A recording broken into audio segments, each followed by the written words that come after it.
നമസ്കാരം. വളരെ സന്തോഷപൂർവ്വം ഒരു കാര്യം അറിയിക്കാനാണ് ഞാൻ നിങ്ങളെ മുന്നിലേക്ക് എത്തിയിരിക്കുന്നത്. ഞങ്ങളുടെ തറവാട്ടിലെ തൊണ്ടച്ചൻ ദേവസ്ഥാനത്തെ ബാലാലയ പ്രതിഷ്ഠ നടന്നിരിക്കുന്നു. കഴിഞ്ഞ 70 വർഷക്കാലത്തോളം ജീർണാവസ്ഥയിൽ ആയിരുന്ന ചീർങ്ങോടൻ തറവാടിൻ്റെ കുടുംബക്ഷേത്രം പുനരുദ്ധാരണ പ്രവർത്തനങ്ങൾ നടത്തുന്നതിനായി കുടുംബാംഗങ്ങളെല്ലാം മുന്നിട്ടിറങ്ങിയിരിക്കുകയാണ്. കഴിഞ്ഞ 2 മാസമായി അതിൻ്റെ പ്രവർത്തനങ്ങളുമായിട്ടാണ് ഞങ്ങൾ മുന്നോട്ട് പോയിക്കൊണ്ടിരിക്കുന്നത്. ഞാൻ ഇതിനു മുൻപേ കുടുംബക്ഷേത്രത്തെക്കുറിച്ച് 3 വീഡിയോകൾ ചെയ്തിട്ടുണ്ടായിരുന്നു.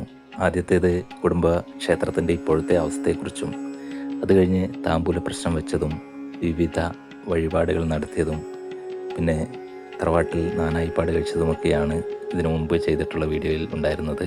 ഏപ്രിൽ 19, 20 തീയതികളിലായി കൊളത്തൂർ ചീർങ്ങോടൻ തറവാട് തൊണ്ടച്ചൻ ദേവസ്ഥാനത്ത് നടന്ന ബാലാലയ പ്രതിഷ്ഠ ചടങ്ങുകളുടെ ദൃശ്യങ്ങളിലേക്ക് തുടർന്നും എല്ലാവരും സപ്പോർട്ട് ചെയ്യുക. ജീർണാവസ്ഥയിൽ കഴിയുന്ന ക്ഷേത്രങ്ങൾ പുനർനിർമ്മാണം നടത്തുന്നതിന് വേണ്ടി നിലവിലുള്ള സ്ഥാനത്ത് നിന്നും ദേവൻ്റെ ചൈതന്യം താൽക്കാലികമായി ഉണ്ടാക്കുന്ന ചെറിയ ക്ഷേത്രത്തിലേക്ക് മാറ്റി പ്രതിഷ്ഠിക്കുന്നതിനെയാണ് ബാലാലയ പ്രതിഷ്ഠ എന്ന് പറയുന്നത്. ദേവൻ്റെ നിത്യപൂജകളും പ്രാർത്ഥനകളും മുടങ്ങാതിരിക്കാനാണ് ഇങ്ങനെ ചെയ്യുന്നത്.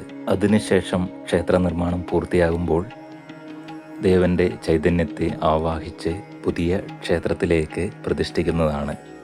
അങ്ങനെയാണ് ഈ ബാലാലയ പ്രതിഷ്ഠയ്ക്ക് ശേഷമുള്ള മറ്റു ചടങ്ങുകൾ നടക്കുന്നത്. തൊണ്ടച്ചൻ ദേവസ്ഥാനം വൃത്തിയാക്കിയപ്പോൾ അതിനുള്ളിൽ നിന്നും 2 വാളുകളാണ് ലഭിച്ചത്. വാളുകൾ തുരുമ്പെടുത്തിരുന്നു.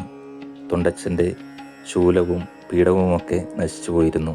അതുപോലെ തന്നെ മറ്റൊരു അതിശയകരമായ ഒരു കാര്യവും സംഭവിച്ചു. വർഷങ്ങളായി മറിഞ്ഞിരുന്ന ഒരു കൽവിളക്ക് ഞങ്ങൾക്ക് ലഭിക്കുകയുണ്ടായി. അന്ന് രാവിലെയാണ് അത് മുകളിൽ നിന്നും താഴേക്ക് പതിച്ചത്. അങ്ങനെയാണത് ഞങ്ങളുടെ കണ്ണിൽപ്പെടുന്നത്. ഒരുപാട് വർഷങ്ങളോളം ഈ ദേവസ്ഥാനത്തിൻ്റെ മച്ചിൻ്റെ മുകളിൽ അത് ഉണ്ടായിരുന്നിരിക്കും. ഞങ്ങൾ വൃത്തിയാക്കുമ്പോഴൊന്നും ഈ വിളക്ക് ആരും കണ്ടില്ല. കറക്റ്റ് ബാലാലയ പ്രതിഷ്ഠയുടെ അന്നാണ് വിളക്ക് താഴേക്ക് പതിക്കുന്നതും ഞങ്ങൾ കാണുന്നതും. ഇനി ഞങ്ങൾക്ക് തൊണ്ടച്ചൻ ദേവസ്ഥാനത്ത് ദീപം തെളിയിക്കാൻ ഈ കൽവിളക്ക് ഉപകാരപ്പെടും. തറവാട്ടിൽ ബാലാലയ പ്രതിഷ്ഠ നടത്തുന്നതിന് മുൻപേ തറവാട്ടിലുള്ള എല്ലാ ദോഷങ്ങളും മാറ്റുന്നതിനായി ഒരുപാട് പൂജകൾ ചെയ്യാനുണ്ട്. സർപ്പദോഷം, പിതൃദോഷം, അങ്ങനെ എല്ലാ ദോഷങ്ങളും മാറ്റിയതിനു ശേഷം മാത്രമേ ബാലാലയ പ്രതിഷ്ഠ ചെയ്യാൻ സാധിക്കൂ. അതിനുള്ള പൂജകളൊക്കെയാണ് ആചാര്യന്മാർ ആരംഭിച്ചിരിക്കുന്നത്. തറവാട്ടിലെ എല്ലാ കുടുംബാംഗങ്ങളും ഒരുമിച്ച് നിന്ന് പ്രാർത്ഥന നടത്തിയ ശേഷമാണ് ഈ ചടങ്ങുകളൊക്കെ നടത്തുന്നത്. ഒരുപാട് വർഷങ്ങളായി പല വഴിക്കായിരുന്ന കുടുംബാംഗങ്ങളാണ് ഇപ്പോൾ ഇവിടെ ഒത്തുകൂടിയിരിക്കുന്നത്. ഞങ്ങൾ ഇതിൻ്റെ പുനഃപ്രതിഷ്ഠാ ചടങ്ങുകളുടെ പ്രവർത്തനം ആരംഭിച്ച ശേഷമാണ് ഇത്രയും കുടുംബാംഗങ്ങൾ ഇവിടെ ഒത്തുകൂടുന്നത്. വിശ്വാസത്തെക്കാൾ ഉപരി എല്ലാ കുടുംബാംഗങ്ങളും ഒത്തുകൂടുമ്പോഴുള്ള ഒരു സന്തോഷമുണ്ടല്ലോ, അതാണ് ഇതിൽ ഏറ്റവും മഹത്തായ ഒരു കാര്യം. ഇങ്ങനെയുള്ള കാര്യങ്ങൾ ചെയ്യുമ്പോൾ നമുക്ക് കിട്ടുന്ന സന്തോഷം എന്ന് പറയുന്നത് വളരെ വലുതാണ്. ഞാൻ ആദ്യം ചെയ്ത ഒരു വീഡിയോ കണ്ടിട്ടുള്ളവർക്കറിയാം. ചീർങ്ങോടൻ തറവാടിൻ്റെ ഇപ്പോഴത്തെ അവസ്ഥ എന്ന വീഡിയോ കണ്ടാൽ മനസ്സിലാകും. അതിൽ വർഷങ്ങളായി തകർന്നെടുക്കുന്ന ഒരു തറവാടിൻ്റെ ചിത്രമുണ്ട്, ആരും തിരിഞ്ഞു നോക്കാതെ. പക്ഷേ അതിൽ നിന്നെല്ലാം ഇപ്പോൾ മാറ്റം വന്നിരിക്കുകയാണ്. ഈ തറവാട്ടിൻ്റെ മുറ്റത്ത് എല്ലാ കുടുംബാംഗങ്ങളും ഇപ്പോൾ ഒത്തുചേർന്ന് ആണ് ഈ കാര്യങ്ങളുമായി മുന്നോട്ട് പോകുന്നത്. തറവാട്ടിലെ ബാലാലയ പ്രതിഷ്ഠാ ചടങ്ങുകളുടെ പൂജകൾ ആദ്യ ദിവസം രാത്രി 11 മണിക്ക് സമാപിച്ചു. വീണ്ടും അടുത്ത ദിവസം രാവിലെ 6 മണിക്ക് പൂജാ ചടങ്ങുകളൊക്കെ തുടരുന്നതാണ്.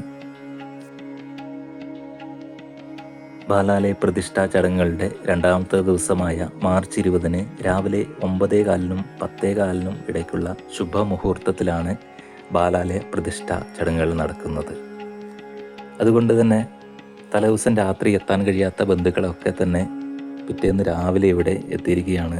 എല്ലാവരും വളരെയധികം സന്തോഷത്തിലാണ്. കാരണം വർഷങ്ങളോളം ഇവിടെ ഇങ്ങനെ കാടുമൂടി കിടന്നിരുന്ന ഒരു സ്ഥലത്ത് ബാലാലയ പ്രതിഷ്ഠ നടത്തുമ്പോൾ എല്ലാവരും കുടുംബാംഗങ്ങളുടെയും ഉള്ളിൽ വളരെയധികം സന്തോഷമുണ്ടായിരുന്നു. നേരത്തെ തയ്യാറാക്കിയ ബാലാലയത്തിലേക്ക് തൊണ്ടച്ചൻ്റെ ചൈതന്യത്തെ ആവാഹിച്ചിരുത്തുന്ന സമയം എടുത്തിരിക്കുകയാണ്. എല്ലാ കുടുംബാംഗങ്ങളും വളരെയധികം സന്തോഷത്തിലും ആകാംക്ഷയിലും ഇവിടെ നിൽക്കുന്നത്. ചടങ്ങുകൾ ഏതാണ്ട് പൂർത്തിയായിക്കൊണ്ടിരിക്കുന്നു. ഇനി ബാലാലയ പ്രതിഷ്ഠ നടത്തുന്ന ആ ശുഭമുഹൂർത്തമാണ് ഇവിടെ നിങ്ങൾ കാണുന്നത്. തൊണ്ടച്ചൻ്റെ ചൈതന്യത്തെ ആവാഹിച്ച് ബാലാലയത്തിലേക്ക് കൊണ്ടുപോവുകയാണ്. എല്ലാ കുടുംബാംഗങ്ങളും വളരെയധികം പ്രാർത്ഥനയോടെ ഇവിടെ നിൽക്കുന്ന കാഴ്ച നിങ്ങൾക്ക് കാണാം. ഞങ്ങൾക്കിത് വളരെയധികം സന്തോഷവും അഭിമാനവും നൽകുന്ന ഒരു നിമിഷമാണ്. കാരണം ഞങ്ങളിത് ആദ്യം ആരംഭിക്കുമ്പോൾ ഇങ്ങനെയൊക്കെ ചെയ്യാൻ സാധിക്കുമോ എന്നുള്ള സംശയം ഉണ്ടായിരുന്നു. എന്നാൽ ഞങ്ങൾ ആദ്യ കടമ്പ വളരെ വിജയകരമായി പൂർത്തിയാക്കി. ബാലാലയ പ്രതിഷ്ഠ വളരെ ഭംഗിയായി ഇവിടെ നടന്നിരിക്കുകയാണ്. കൂടെ നിന്ന എല്ലാ ബന്ധുക്കളോടും സുഹൃത്തുക്കളോടും നാട്ടുകാരോടും നന്ദി അറിയിക്കുകയാണ്. ഇനി തുടർന്ന് 21 ദിവസത്തിന് ശേഷമാണ് ഇവിടെ നിലവിലുള്ള തറവാട് സ്ഥലം പൊളിച്ച ശേഷം പുനരുദ്ധാരണ പ്രവർത്തനങ്ങളുമായി മുന്നോട്ട് പോകാൻ കഴിയൂ. ചീറുങ്കോടൻ തറവാട് തൊണ്ടച്ചൻ ദേവസ്ഥാനത്തിൻ്റെ തുടർ പ്രവർത്തനങ്ങൾ ഇനിയുള്ള വീഡിയോയിൽ നിങ്ങളുമായി പങ്കുവെക്കുന്നതാണ്. എല്ലാവരോടും ഒരിക്കൽ കൂടി നന്ദി അറിയിക്കുന്നു. എല്ലാവരും സപ്പോർട്ട് ചെയ്യുക.